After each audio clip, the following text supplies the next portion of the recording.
আমরা বাংলাদেশে যদি দেখি, বাংলাদেশে এই ধরনের প্রাতিষ্ঠানিকরণ হয়নি। আমাদের এই অবলা প্রাণীদের অধিকার সুরক্ষা করা, তাদের যত্ন নেওয়া, তাদের দেখাশোনা করা, সেটা আমরা করতে পারিনি। তো এবং আমরা যদি ধর্মের দিক দেখি, ধর্মেও আল্লাহ সাল্লাল্লাহু আলাইহি ওয়াসাল্লাম প্রাণীর প্রতি সহানুভূতিশীল হওয়া, প্রাণীকে দেখাশোনা করা, বিশেষ করে বিড়াল। এবং আল্লাহ ইসলাম একজন সাহাবীর নাম ছিল আবু হুরায়রা, যার নাম হচ্ছে বিড়ালের পিতা, যাকে আদর করে আল্লাহ ইসলাম এই উক্তি দিয়েছিল। তো এই যে প্রাণীর প্রতি সহানুভূতিশীল হওয়া, দেখাশোনা করা, এটা আল্লাহ ইসলামের একটা সুন্নাত।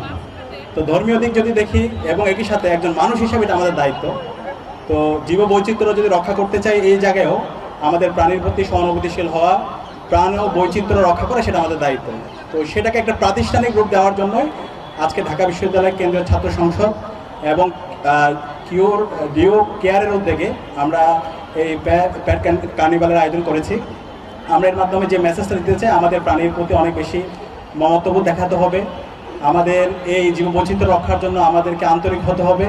এবং আমাদের এই যে ক্যাম্পাস, এই ক্যাম্পাসে আমাদের এখানে যে মানুষ আছে তাদের জন্য যেমন নিরাপদ করে তুলতে হবে, এখানকার যে পোষা প্রাণীগুলো আছে, এখানকার যে প্রাণীগুলো আছে তাদেরকেও আমাদেরকে প্রোটেক্ট করতে হবে, সেটা আমাদের দায়িত্ব।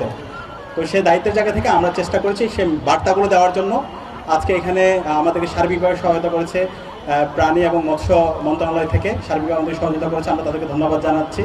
একই সাথে আমরা এখানে এই অবলা প্রাণীদের জন্য আমরা তাদের যে হচ্ছে ফিড, সেটা আমরা ডিস্ট্রিবিউট করার চেষ্টা করেছি। আমরা এখানে বিভিন্ন ধরনের উপহার রাখার চেষ্টা করেছি। একই সাথে ডাক্তাররা এসেছে এই অবলা প্রাণীগুলোর তাদের ট্রিটমেন্ট এবং ভ্যাকসিনেটেড করা, এই সামগ্রিক বিষয়গুলো আমরা দেখার চেষ্টা করেছি।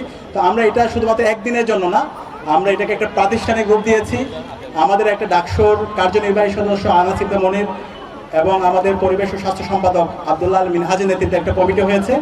এটা আমরা যতদিন এই ঢাকা বিশ্ববিদ্যালয়ে থাকবে, যতদিন আমরা থাকব এবং পরবর্তী যারা থাকবে তারাও যেন এই ধারা অব্যাহত রাখে, সেজন্য আমাদের এই কার্যক্রম সবসময় চলমান থাকবে।